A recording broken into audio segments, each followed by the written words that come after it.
మన ఫ్యామిలీ అందరికీ హాయ్ అండి. కార్జాలు కదనకాయలు ఫ్రై చేశానండి. కార్జాలు అయితే తెలుసు, ఇంక రెండో పేరు చెప్పాను కదా, ఇప్పటి వరకు అయితే వాటిని స్పష్టంగా అడగలేదు. ఈరోజు అడగవలసి వచ్చింది.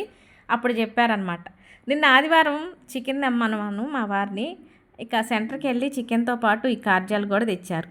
మరి కార్జాలతో పాటు ఇంకోటి ఉన్నాయి కదా, అవి ఏంటని మీకు చెప్పాలి కదా, వాటిని ఏమంటారని అడిగితే కందనకాయలు అని చెప్పారు. సరేలేండి ఏదో ఒకటి అన్నట్టు ఇక రెడీ చేస్తున్నాను. ముందు చికెన్ అయితే కూర చేసి పక్కన పెట్టేశానండి. ఇక ఈ కజ్జాలు ఉన్నాయి చూసారా, అవి పెద్ద పెద్దగా వచ్చినాయి అని ముక్కలు కట్ చేయమంటే ముక్కలకు కట్ చేశారు.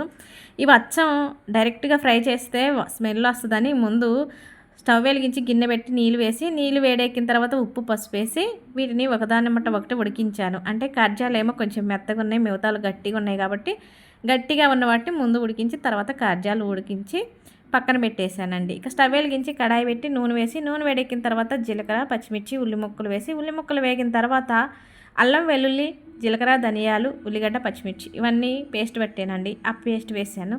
కొద్దిగా పసుపు కూడా వేసి మసాలా పేస్ట్ పచ్చివాసన పోయిన తర్వాత ఉడికిపెట్టిన కార్జాలు వేసానండి. ఇక మసాలాలో తడి కార్జాలలో తడి పూర్తిగా ఫ్రై అయ్యేంత వరకు వేయించి రుచికి సరిపడేంత ఉప్పు, ఘాటుకు సరిపడేంత కారం, ధనియాల పొడి, జీలకర్ర పొడి, కొత్తిమీర ఇవన్నీ కూడా వేసి మళ్ళీ ఒక 3 నిమిషాల పాటు ఫ్రై చేసాను. ఈ కజ్జాలు కూర అయినా ఫ్రై అయినా సరే తినడానికి బాగుంటుంది, కానీ ఆరోగ్యానికి మంచిది కాదంట. ఎప్పుడో ఒకసారి మాత్రం చేసుకోండి, చాలా బాగుంటుంది.